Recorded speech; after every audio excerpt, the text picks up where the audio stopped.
Hello, guys. Thank you for tuning in.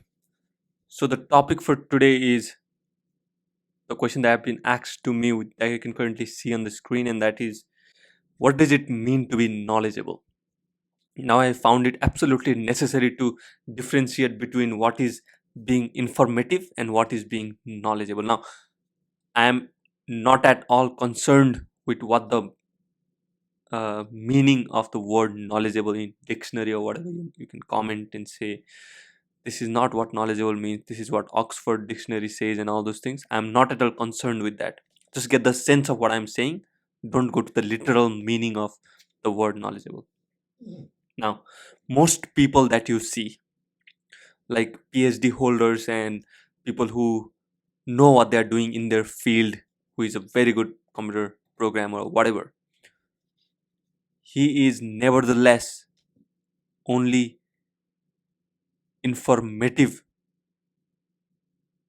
in his field. He has a lot of information. He has done it for such a long time, such a long period of time, that he knows what he's doing. He is informative, but he's not knowledgeable. Get the sense of what I'm saying. He's not knowledgeable. Now, I've pointed out three clear distinctions. The first, information can be collected, right? You go to school for like 12-15 years, get a degree, go to school for another 2-3 years, get another degree, bachelor's, master's, whatever. You're not being knowledgeable, you're just collecting information after information, right? But knowledge is not something to be collected, it is something to be realized. Now, I'm using knowledge in the same sense. If I say Gautam Buddha realized the true knowledge, right? Buddha realized the true knowledge. Now, I'm using the meaning in that sense. So, information can be collected, stored, but knowledge cannot be collected, it has to be realized, right? That's the first difference. Now you might say, what's the difference? Like, what does it mean to realize something in that sense? Now,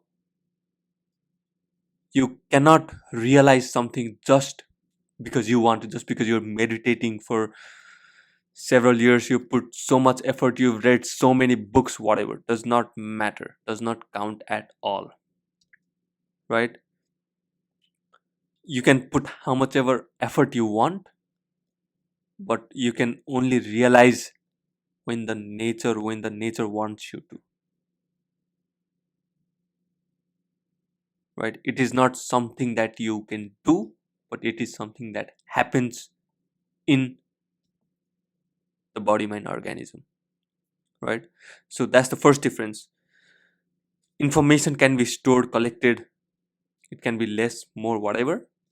Knowledge has to be realized.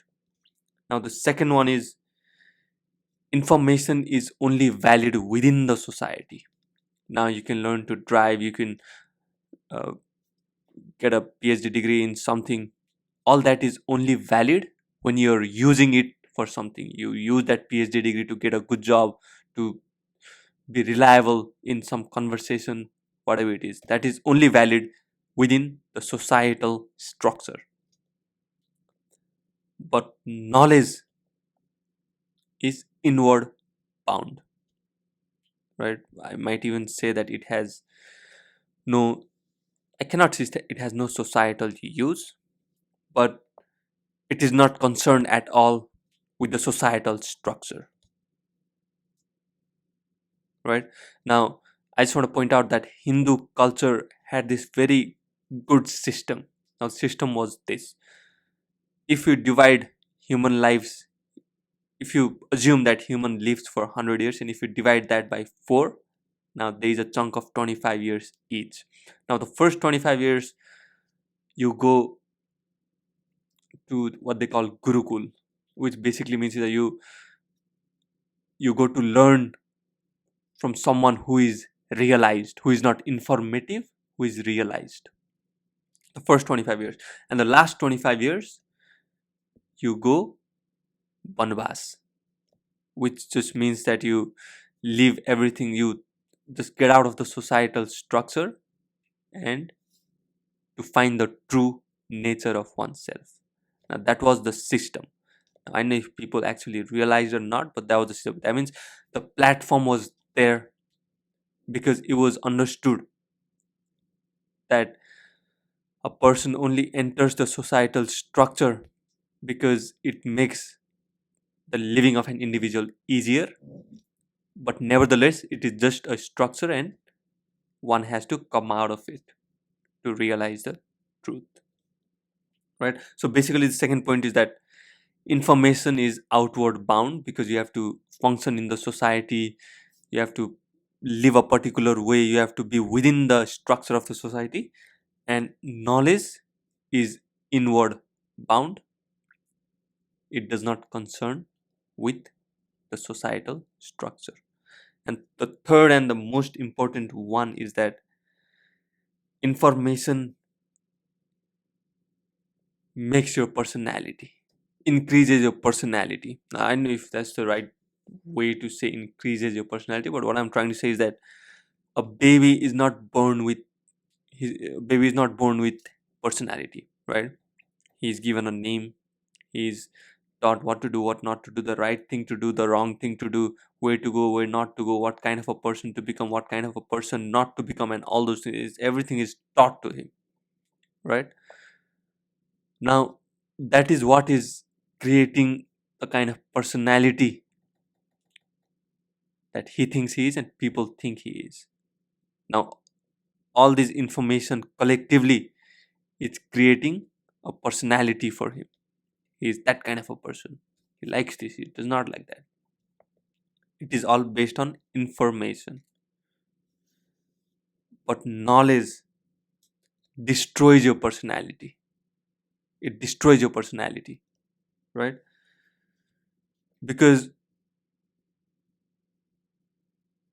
as I said earlier, this personality, this kind of person you are, this information is only valid within the society, but a realized being clearly sees that it is just a societal structure, it has no use outside of that, right? So information binds you, it keeps you within the societal structure, but knowledge frees you from societal structure. Now, it does not mean to say that you have to leave everything and go into forest, meditate for 10 years, sit under a tree. No, nothing of that sort. It just means that you clearly realize that the societal structure is only created for one's benefit to make one's life easier, but it is not the truth, it is not everything. Because if you see, these days, a person who is in his 20s also wants money, money, money. Money is everything for him. And a regular person who is in his 60s, 70s, even for him, money, money, money. If he is not ill, he is not in his deathbed, and he still can function. As long as he can function, he'll go for money because there is no platform. There is absolutely no platform for one to realize the societal structure is just something that is created to make one's life easier. It has nothing to do with truth, and one has to put some effort to realize that. So, to end the topic, what I want to say is that information can make you a P.H.D holder, but knowledge makes you a realized being, makes you Buddha, right? Now, having said that, thank you for tuning in. Thank you for your love and support. If you want to buy helpful books, just go to www.hellomadman.com. If you want me to talk about any other topic, just comment and I'll talk about it in my other videos. Thank you.